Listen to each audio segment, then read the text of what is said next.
Hello friends, welcome to my channel. I am Akanksha ग्रेरी। आज मैं आपको जीएस दृष्टि के भारतीय राज्य व्यवस्था के नेक्स्ट पार्ट पढ़ाने जा रही हूँ और भी इसके कई पार्ट्स आएंगे। इसकी खास बात यह है कि इसमें चित्रात्मक प्रस्तुति की गई है। मीन्स सभी टॉपिक को बहुत ही अच्छे से चित्र के माध्यम से और रे डायग्राम के माध्यम से कवर किया गया है। देखिए, अगर आप कोई भी एग्जाम देने जा रहे हैं तो आप इस सीरीज को अवश्य देखकर जाएँ, आपको निश्चय लाभ मिलेगा। देखिए, जिन लोगों ने पहले से पॉलिटी पढ़ रखी है वो इस सीरीज को रिविजन के तौर पर ले सकते हैं, लेकिन जो स्टूडेंट ने नहीं पढ़ा है वो इसको भी देख सकते हैं, क्योंकि मैंने सभी टॉपिक को बहुत ही बेसिक से और बहुत ही अच्छे से एक्सप्लेन करके कवर किया है। देखिए, मेरा टारगेट है कि आप कम पढ़िए और मैक्सिमम आप नंबर लेकर आइए। ठीक है, आप सिर्फ वही पढ़िए जो एग्जाम में क्वेश्चन बनते हैं, जो एग्जाम में हमें क्वेश्चन देखने को मिलते हैं, सिर्फ आप वही पढ़िए। तो मेरा टारगेट यही है कि आप सिर्फ कम पढ़िए आप और मैक्सिमम आउटपुट मिले। मैं सिर्फ वही पे ज़्यादा फोकस करूंगी जहां से क्वेश्चन बनते हैं। देखिए, पॉलिटी पे पढ़ने के लिए बहुत है, जो लोग मेंस की पीसेस तैयारी करते हैं ये देखते हैं वो बहुत है, लेकिन क्या है, आपको अभी एग्जाम के लिए पढ़ना है, एग्जाम ओरिएंटेड पढ़ना है, तो आप सिर्फ वही पढ़िए जिससे क्वेश्चन।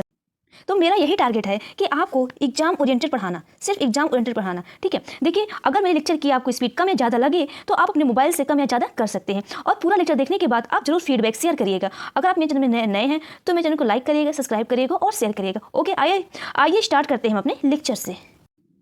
आज का टॉपिक है हमारा उद्देशिका या प्रस्तावना। क्या पढ़ेंगे हम लोग? उद्देशिका या प्रस्तावना। देखिए, ये हमारे इससे पूरी संविधान की एक झलक मिलती है, यानी कि अगर हमने प्रस्तावना पढ़ लिया है तो हम जान जाएंगे कि हमारा संविधान कैसा है। ठीक है, तो ये हमारे लिए मोस्ट इंपॉर्टेंट हो जाता है और इससे क्वेश्चन बनते हैं। ठीक है, इससे क्वेश्चन बनते हैं। देखिए, जो हमारा उद्देश्य प्रस्ताव है ये किसके द्वारा लाया गया था? ये जवाहरलाल नेहरू द्वारा लाया गया था। किसके द्वारा लाया गया था? जवाहरलाल नेहरू द्वारा लाया गया था। और कब प्रस्तुत किया गया था? ये प्रस्तुत किया गया था 13 दिसंबर 1946 को प्रस्तुत किया गया था। ठीक है, ओके, आइए स्टार्ट करते हैं।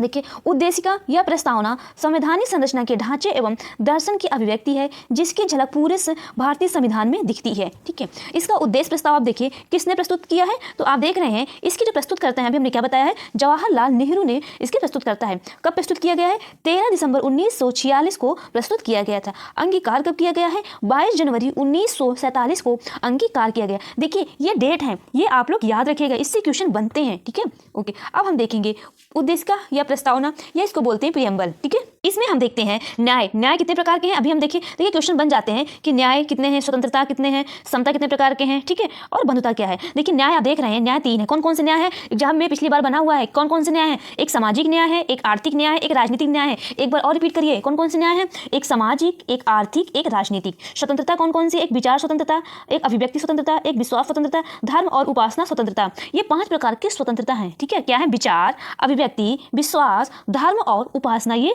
5 प्रकार की स्वतंत्रता है। समता क्या है? प्रतिष्ठा और अवसर की क्या है? समता है, 2 समता है। बंधुता क्या है? देखिए, व्यक्ति की गरिमा और राष्ट्र की एकता और अखंडता सुनिश्चित करने वाली क्या है, इसको क्या बोलते हैं? बंधुता। ये क्या है? व्यक्ति की मूल्यात्मक अवधारणा। एक हमारी है राज्य की, एक है व्यक्ति की मूल्यात्मक अवधारणा। जो राज्य की है क्या है? शक्ति का स्रोत। शक्ति का स्रोत क्या है? जनता। क्या है? जनता। देखिए, जो शक्ति का स्रोत है हम ही लोग हैं, जनता, यानी कि हम भारत के लोग ही हैं शक्ति की स्रोत। राज्य की प्रकृति कैसी है? देखिए, संपूर्ण प्रभुत्व संपन्न इसकी प्रकृति है, समाजवादी है, पंथ निरपेक्ष है और लोकतंत्रात्मक गणराज्य है। देखिए, क्या है इसकी जो राज्य की प्रकृति है? संपूर्ण प्रभुत्व संपन्न है और समाजवादी है, पंथ निरपेक्ष है और लोक गणतंत्रात्मक राज्य है। लोक गणतंत्रात्मक राज्य से मतलब है कि इसमें हमारा क्या है कि आप देख रहे हैं जो भी हमारा हमारी सरकार है वो लोगों के द्वारा क्या है? चुने जाते हैं। ठीक है, लेकिन पहले क्या होते थे? पहले राजे होते थे, राजा। ठीक है, पहले क्या होते थे? राजा होते थे, जो कि फिर क्या वो चुने नहीं जाते थे। स्टार्टिंग में तो राजे चुने जाते थे, लेकिन बाद में क्या हो जाते थे? ये होता नहीं था कि ये राजा का बेटा ही राजा बनेगा, वंशज हो गया था राजा। ठीक है, तो अब आपके क्या हो गया? ये समाजवादी रहेंगे, पंथ निरपेक्ष रहेंगे और लोकतंत्रात्मक गणराज्य। ठीक है, अब आइए हम लोग देखते हैं इसके देखिए, इसमें चेंज आया। कब हमारा चेंज आया? कई बार पूछते हैं। उद्देशिका में 42वें संविधान संशोधन 42वें संविधान संशोधन अधिनियम लाया गया था, जो हमारा कब किया गया था? 1976। कैसे याद करेंगे? 4 और 2 ऐड कर दो तो 76। क्योंकि क्या होता है, कभी कभी आपको कंफ्यूजन हो जाता है कि यहाँ पे 1978 तो नहीं है, तो आप 4 2 ऐड कर लोगे तो 76 आ जाएगा। ठीक है, तो इसमें हमारा क्या क्या किया गया है? इसमें आप देख रहे हैं, इसमें हमने शामिल कर लिया, हम लोगों ने क्या है? समाजवादी, अखंडता और पंथ निरपेक्ष को क्या है? इसमें शब्द शामिल किए गए हैं। ठीक है, ये पूछा जाता है कब शामिल किया गया है? 42वें संविधान संशोधन अधिनियम 1976 के द्वारा शब्द शामिल कौन कौन से किए गए हैं? समाजवादी, अखंडता, पंथ निरपेक्ष। ठीक है, पंथ निरपेक्ष। ओके, अब हम देखते हैं उद्देशिका पर उच्चतम न्यायालय का क्या है। देखिए उद्देशिका का उच्चतम न्यायालय क्या है। देखिए ये संविधान का ये भाग है। उच्चतम न्यायालय क्या है, संविधान का भाग है। देखिए एक केस आया है, कौन सा केस था, बेरूबारी वाद में। ये जो उद्देशिका है क्या है, इसको क्या कर दिया गया था, रिजेक्ट कर दिया गया था, इसको रिजेक्ट कर दिया गया था। लेकिन जब एक केस और आया है केशवानंद भारती बनाम केरल राज्य वाद में, इसको स्वीकार कर लिया गया है। और एक केस और आया है मुंबई बनाम यूनियन ऑफ इंडिया वाद में, इसको पुनः स्पष्ट कर दिया गया है। ठीक है, यानी किसमें, बेरूबारी वाद में रिजेक्ट कर दिया गया है। ठीक है, और ये हमारा स्वीकार किसमें किया गया है, केशवानंद भारती बनाम केरल राज्यवाद में इसको स्वीकार कर दिया गया। और एक मुंबई बनाम यूनियन ऑफ इंडिया वाद में भी इसको पुनः स्पष्ट कर दिया गया है। देखिए प्रस्तावना को संविधान की आत्मा कहा है। ये किसके द्वारा कहा गया है, ये कई बार क्वेश्चन पूछा गया है। ठीक है, प्रस्तावना को संविधान की आत्मा कहा है, बताइए ये किसके द्वारा कहा गया है। ये एग्जाम में क्वेश्चन पूछे जाते हैं।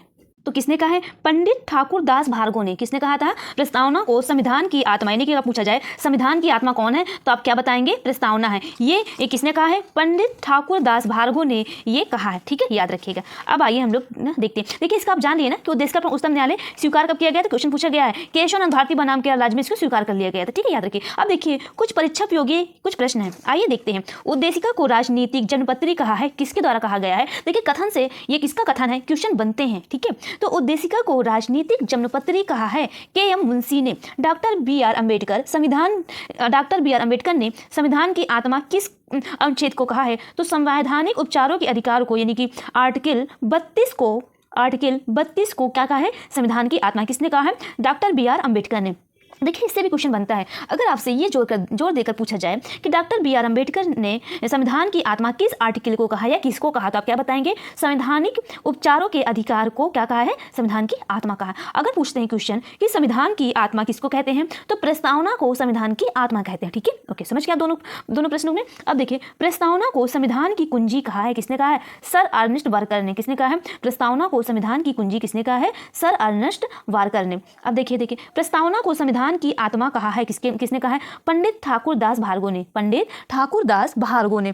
अब आइए नेक्स्ट देखते हैं। संविधान को एक पवित्र दस्तावेज कहा है, किसके द्वारा कहा गया है, डॉक्टर बी.आर. अम्बेडकर ने क्या कहा है, संविधान को एक पवित्र दस्तावेज कहा है। ठीक है, संविधान शरीर है तो प्रस्तावना उसकी आत्मा है। क्या है, संविधान शरीर है तो प्रस्तावना उसकी आत्मा है। प्रस्तावना आधारशिला है तो संविधान उस पर खड़ी अट्टालिका। ये किसका कथन है, सुभाष कश्यप का कथन है। देखिए सुभाष कश्यप का कथन क्या है कि बोल रहा है कि संविधान अगर शरीर है तो वो उसकी जो प्रस्तावना है उसकी आत्मा है। अगर प्रस्तावना आधारशिला है तो संविधान उस पर खड़ी अट्टालिका है। ये कथन सुभाष कश्यप का कथन है। ठीक है, ओके, ये देखिए अब कुछ नोट है, आइए देखते हैं।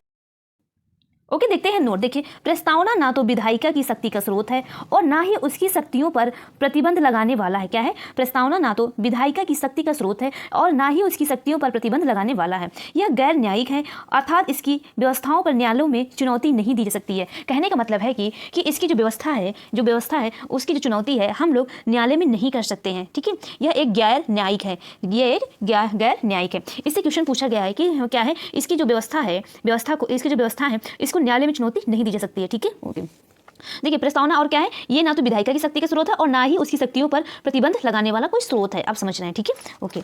अब आइए देखते हैं उद्देशिका या प्रस्तावना। उद्देशिका ये या प्रस्तावना, अगर ये आपको इतना पूरा याद है तो आपका पूरा उद्देशिका या प्रस्तावना याद हो गया। और हाँ, आप देखते हैं प्रस्तावना से क्वेश्चन बनते हैं, प्रस्तावना से बनते हैं। ठीक है, चाहे एक ही नंबर का बने लेकिन बनते हैं। अब आप देखिए क्या है, आइए देखते हैं। हम भारत के लोग भारत को एक संपूर्ण प्रभुत्व संपन्न समाजवादी पंथ निरपेक्ष लोकतंत्रात्मक गणराज्य बनाने के लिए उसके समस्त नागरिकों को सामाजिक, आर्थिक और राजनीतिक न्याय, विचार, अभिव्यक्ति, विश्वास, धर्म और उपासना की स्वतंत्रता, प्रतिष्ठा और अवसर की समता प्राप्त कराने के लिए तथा उन सब में व्यक्ति की गरिमा और राष्ट्र की एकता और अखंडता सुनिश्चित करने वाली बंधुता बढ़ाने के लिए दृढ़ संकल्प होकर अपने इस संविधान में आज तारीख 26 नवंबर 1949 एग्जाम डेट इंपॉर्टेंट एग्जाम में पूछ लेते हैं, मिति मार्गशीर्ष शुक्ल सप्तमी संवत 2006 विक्रमी को एतत् द्वारा इस संविधान को अंगीकृत अधिनियम और आत्म अर्पित करते हैं। ठीक है, ओके देखिए क्या है, इसमें सब कुछ आ गया है। देखिए इसमें न्याय की बात उद्देशिका में हम देख रहे हैं कि इसमें न्याय की बात की जा रही है और स्वतंत्रता की भी बात की जा रही है और समता की भी बात की जाती है और बंधुता की भी बात की जा रही है। ठीक है, तो ये हमारा कब का है, ये हमारा है और ये कौन सी तारीख में किया गया था, 26 नवंबर 1949 को ये हमारा क्या हो गया है, ये अंगीकृत किया गया है। ठीक है, याद रखिएगा, इससे क्वेश्चन बनते हैं। ठीक है, यानी कि आप देख रहे हैं कि पूरे प्रस्तावना में सब कुछ समा गया है।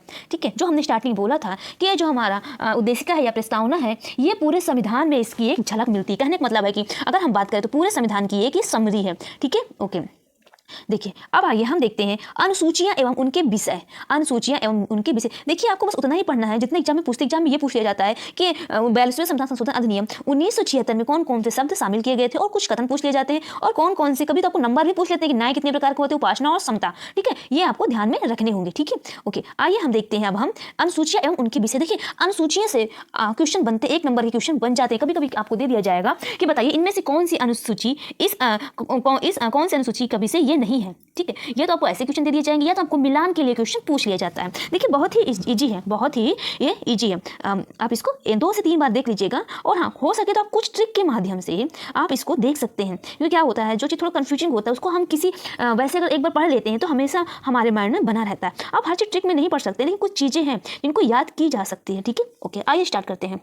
देखिए पहली अनुसूची, आप ऐसे याद रखिए, पहली अनुसूची में क्या है, राज्य एवं संघ राज्य क्षेत्र क्या है। पहली अनुसूची में क्या है, राज्य व संघ क्षेत्र यानी स्टेट है। ठीक है, दूसरी अनुसूची की अगर हम बात करें, भारतीय संघ के पदाधिकारियों को मिलने वाले वेतन भत्ते तथा पेंशन, राष्ट्रपति तथा अन्य उच्च पदाधिकारियों के वेतन है। ठीक है, यानी इसमें क्या मिलते हैं, इनमें जो दूसरी अनुसूची है इसमें क्या मिलते हैं, आप ऐसे याद रखिएगा, इसमें क्या मिलता है, वेतन या पेंशन मिलता है। क्या मिलता है, वेतन भत्ते एवं पेंशन। ठीक है, राष्ट्रपति तथा उच्च पदाधिकारियों के वेतन मिलते हैं, तो इसको पी कर लीजिए। ठीक है, अब हम देखेंगे तीसरी अनुसूची। देखिए तीसरी अनुसूची के किससे है, कौन से विषय, शपथ या प्रतिज्ञान के स्वरूप। क्या है, शपथ या प्रतिज्ञान के प्रारूप है। क्या है, शपथ या प्रतिज्ञान के प्रारूप। देखिए पहले क्या स्टेट है, दूसरी हमारी क्या पेंशन से रिलेटेड, तीसरी क्या है हमारी शपथ है, यानी शपथ है। ठीक है, शपथ है, आप ऐसे याद रखिए, एसपी शपथ। ठीक है, अब देखिए नेक्स्ट देखिए, चौथी जो अनुसूची है, राज्यसभा में स्थानों का आवंटन है। क्या है, चौथी अनुसूची है राज्यसभा में स्थानों का आवंटन है। पांचवी अनुसूची की अगर हम बात करें, अनुसूचित क्षेत्रों और अनुसूचित जनजातियों के प्रशासन और नियंत्रण के उपबंध में, मतलब इसमें क्या हुआ, जो पांचवी अनुसूची है ये केवल जनजातियों से रिलेटेड है। आप ऐसे इसको ध्यान में रखिएगा। ठीक है,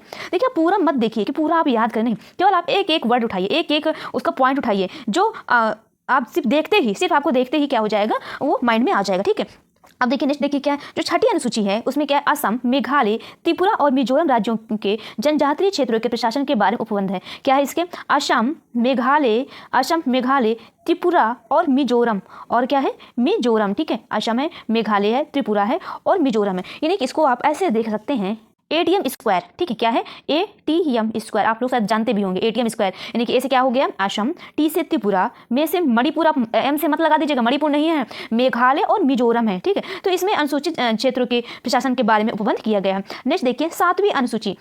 देखिए जो सातवीं अनुसूची में क्या किया गया है, संघ सूची, राज्य सूची व समवर्ती सूची में केंद्र एवं राज्यों के मध्य शक्तियों का क्या है, विभाजन किया गया है। संघ सूची, राज्य सूची व समवर्ती सूची में केंद्र एवं राज्यों के मध्य शक्तियों का विभाजन किया गया है। जो इसकी 8वीं अनुसूची है ये भाषा से रिलेटेड है, कई बार पूछा गया है, यानी कि अनुसूची इंपॉर्टेंट है। ठीक है, अब देखिए 9वीं अनुसूची। देखिए 9वीं अनुसूची नहीं थी, लेकिन ये संविधान संशोधन करके बनाई गई है। कौन सा संविधान संशोधन, प्रथम संविधान संशोधन 1951 करके 9वीं संविधान संशोधन बनाई गई थी, जिसमें हमने क्या किया, विशिष्ट अधिनियमों और विनियमों का विधि मान्यकरण इसमें किया गया है। अब देखिए 10वीं अनुसूची, इसको कब बनाई गई है, 52 संविधान संशोधन 1985। इसमें क्या है, दल परिवर्तन के आधार पर निरहरता के बारे में उपबंध किया गया है।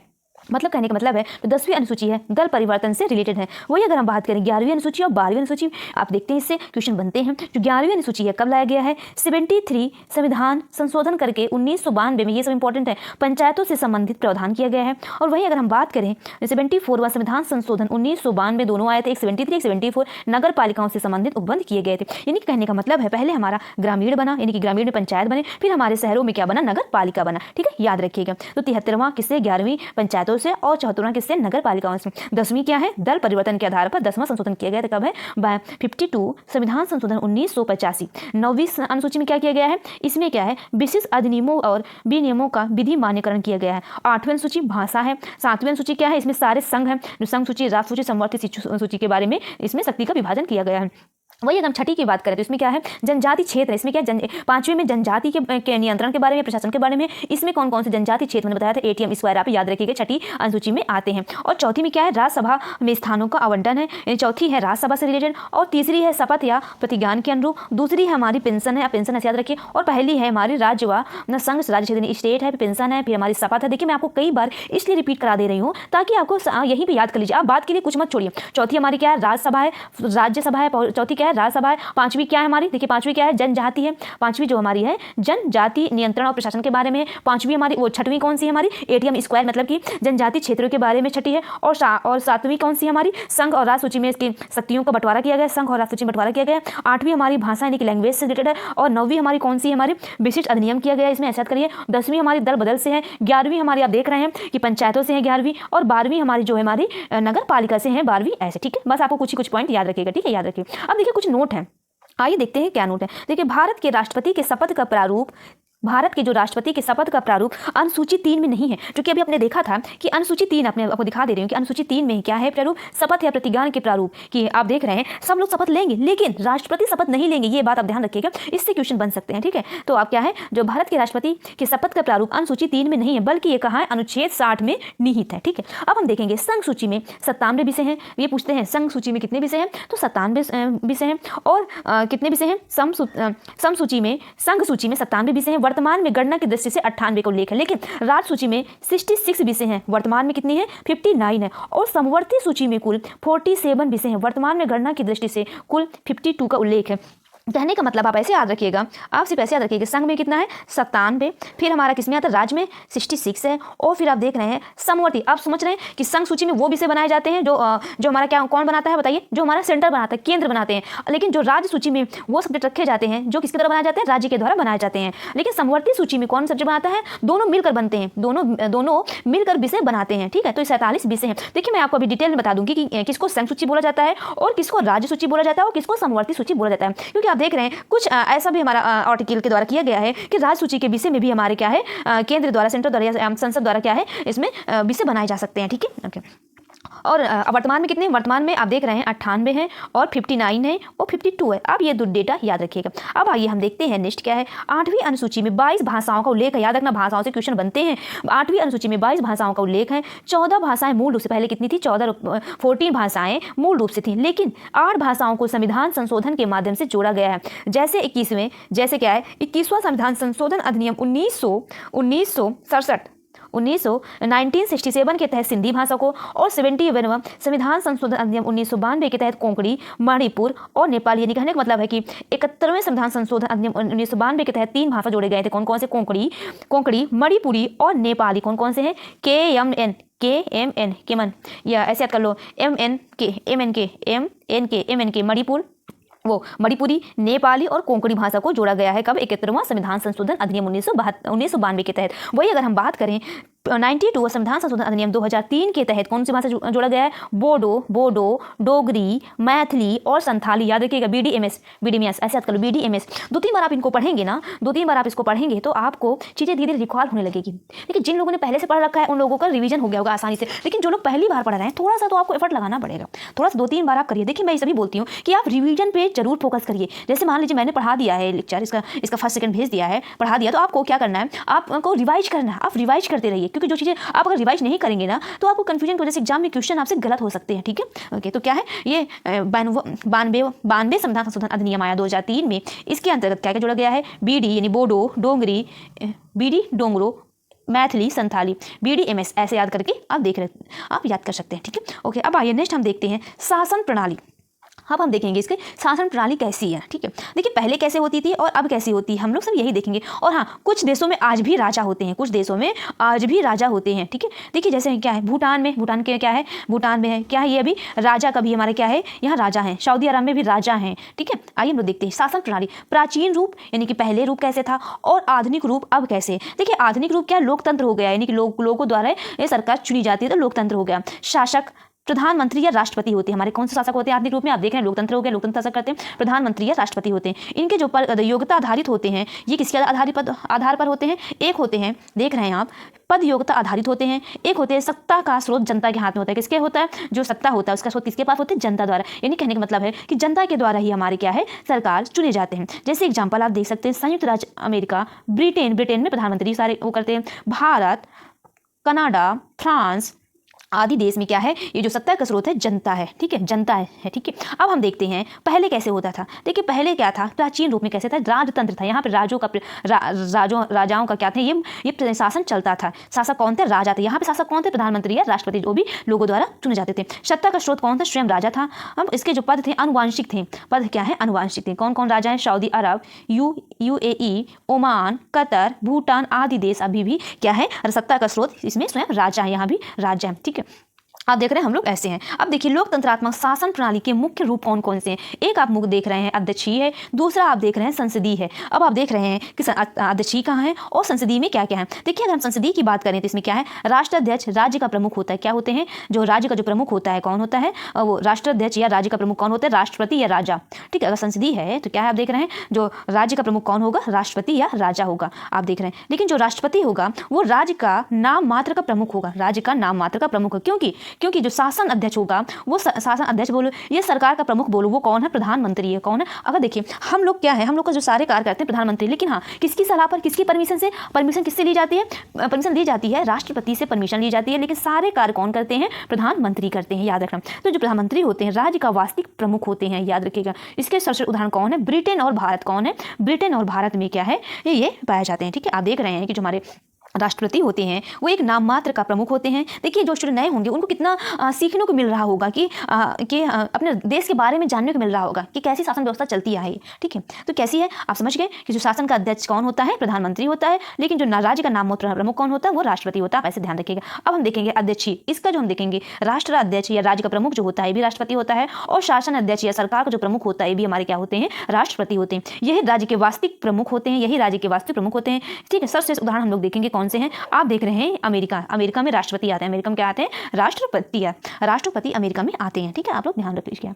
अब आइए हम देखते हैं, देखिए इसकी अब हम देखते हैं ये राज्य के महत्वपूर्ण तत्व कौन कौन से हैं। राज्य के महत्वपूर्ण तत्व कौन से हैं? संप्रभुता, सरकार, जनसंख्या या भूभाग, ये राज्य के महत्वपूर्ण तत्व हैं। क्या कौन से हैं? राज्य के महत्वपूर्ण तत्व कौन से हैं? संप्रभुता, जनसंख्या या भूभाग या सरकार। अब हम देखेंगे कुछ परीक्षोपयोगी दृष्टि से कुछ प्रश्न है, आइए देखते हैं। संसदीय शासन प्रणाली का दूसरा नाम क्या है? देखिए मंत्रिमंडल शासन प्रणाली क्या है? संसदीय शासन प्रणाली का दूसरा नाम क्या है? मंत्रिमंडलीय शासन प्रणाली। अध्यक्षीय शासन प्रणाली का दूसरा नाम क्या है? राष्ट्रपति शासन प्रणाली। जो अध्यक्षीय शासन प्रणाली है उनका दूसरा नाम क्या है? राष्ट्रपति शासन प्रणाली इनका दूसरा नाम है। अब आइए देखते हैं संसदीय शासन प्रणाली का जनक किसको माना जाता है? ब्रिटेन को। यानी कि संसद का जो हमने कहां से लिया गया था, अभी हमने प्रीवियस लेक्चर में पढ़ लिया था कि संसद का कहां से लिया गया है? ये ब्रिटेन से लिया गया है, याद रखिएगा।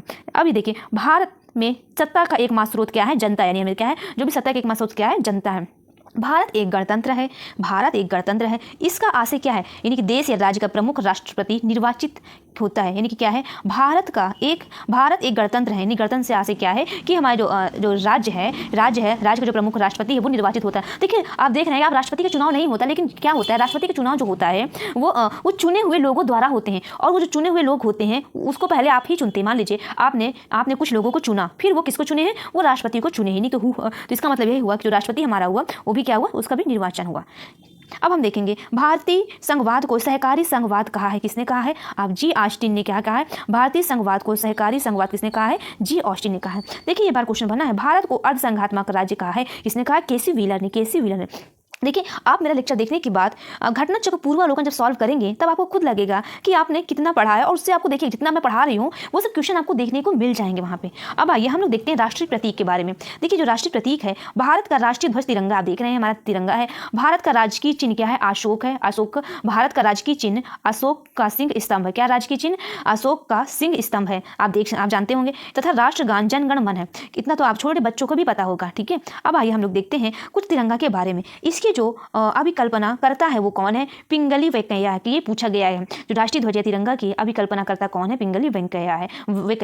इसकी जो लंबाई है 3:2 लंबाई इसकी है। ये कब अपनाया गया? 22 जुलाई 1947 को। डेट याद रखिएगा। देखिए, जो चीज़ आपको याद रखनी है मैं उस पर ज़्यादा जोर दूंगी, ठीक है। ये कब अपनाया गया है? 22 जुलाई 1947 को ये अपनाया गया है। इसकी जो लेयर्स यानी पट्टी का रंग है केसरिया है। क्या है? आप देख रहे हैं क्या है? केसरिया है। साहस का जो केसरिया है वो क्या है? साहस का प्रतीक है। सफ़ेद है वो क्या? शांति या सच्चाई का प्रतीक है। और हरा है वो क्या? उर्वरता एवं समृद्धि का प्रतीक है। चक्र क्या है? चक्र आप देख रहे हैं उसका रंग नीला है और इसमें तीलियां कितनी है? 24 तीलियां हैं। और प्रतीक क्या है? न्याय का। चक्र जो है प्रतीक क्या है? न्याय का। ये कहाँ से लिया गया? अशोक के सिंह स्तंभ सारनाथ से लिया गया। कहाँ लिया गया? लिया गया अशोक के सिंह स्तंभ सारनाथ से लिया गया। क्वेश्चन बनते हैं। देखिए, ये सब आपने पहले पढ़ लिया होगा, लेकिन कोई नहीं, यहाँ पर एक बार आपने अच्छे से रिवाइज कर लीजिए, क्योंकि क्वेश्चन बनते हैं। देखिए, ये इंपॉर्टेंट नहीं होता कि आप टफ क्वेश्चन कर ले। इंपॉर्टेंट आपके लिए एग्जाम में वो होता है कि आप इजी क्वेश्चन ना गलत करें, ठीक है। उसी से सिलेक्शन होता है। इसलिए मैं कहती हूँ कि आप मैक्सिमम रिवीजन करिए, कम पढ़िए, लेकिन जितना आपने पढ़ा है पहले वो सब रिवाइज करिए। आप देखें, राजकीय चिन्ह या अशोक का सिंह स्तंभ सारनाथ। आप देखें, राजकीय चिन्ह अभी मैं देखा था, अशोक का सिंह स्तंभ सारनाथ।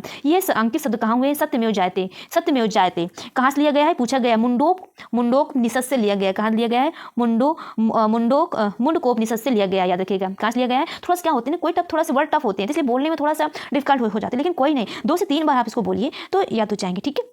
क्या है? सत्यमेव जयते कहाँ से लिया गया है? मुंडकोपनिषद से लिया गया है। कब अपनाया गया है? 26 जनवरी 1950 को अपनाया गया है। 26 जनवरी 1950 को अपनाया गया है। सिंगों की संख्या कितनी है? 4। सिंह कितने हैं? 4 है। नीचे अंकित चिन्ह क्या है? बैल है, अशोक चक्र है और घोड़ा है। कौन कौन से हैं? बैल, अशोक चक्र और घोड़ा है, ठीक है, याद रखिएगा।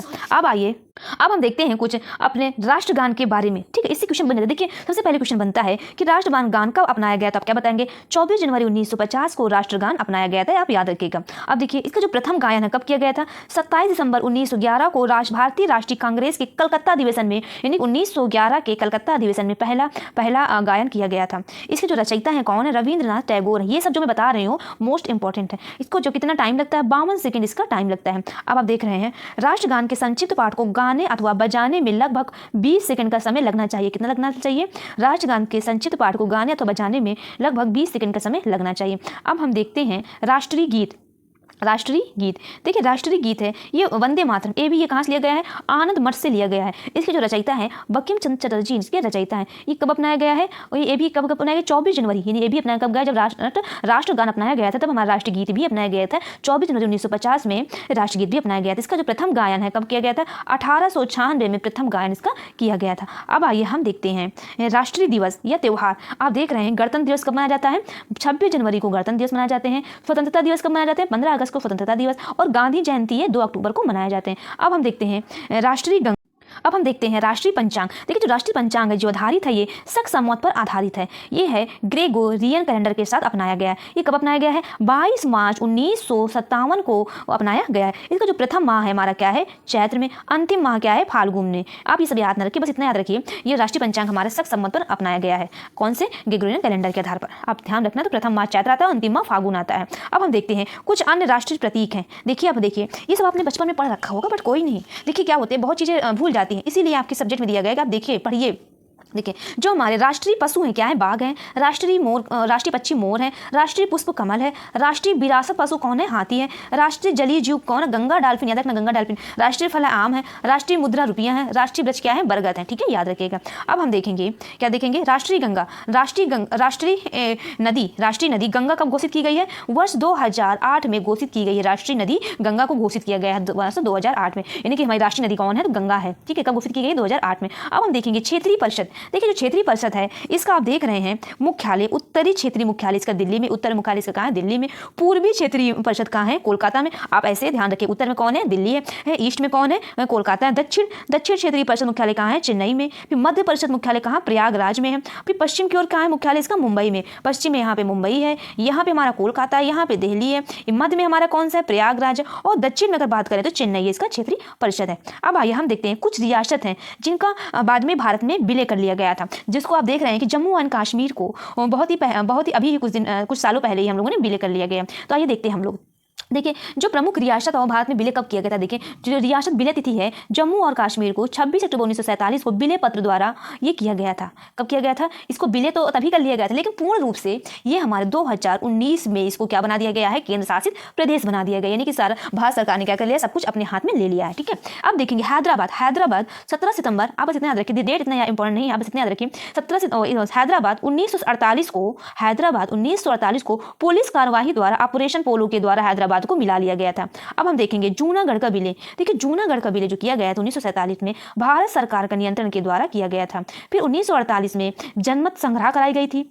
आप देख रहे हैं जूनागढ़ का जो विलय कराया गया था 9 नवंबर 1947 को भारत सरकार का नियंत्रण उसमें कर लिया गया था। फिर 20 फरवरी 1948 को जनमत संग्रह द्वारा कराया गया था और 20 जनवरी 1949 को सौराष्ट्र में इसको विलय कर दिया गया था। ठीक है, याद रखिएगा। अब आइए हम लोग देखते हैं, देखिए संघ एवं उसका राज्य क्षेत्र, मैं इसको अब नेक्स्ट डे कंटिन्यू करूंगी। ठीक है, ओके फ्रेंड्स, आप आज का लेक्चर मेरा कैसा लगा आप जरूर फीडबैक बताइएगा। अगर मेरे चैनल में नए हैं तो मेरे चैनल को लाइक करिए, सब्सक्राइब करिए और शेयर करिए और आप रिवीजन पे ज़्यादा ध्यान देते रहिए। Okay friends, thank you.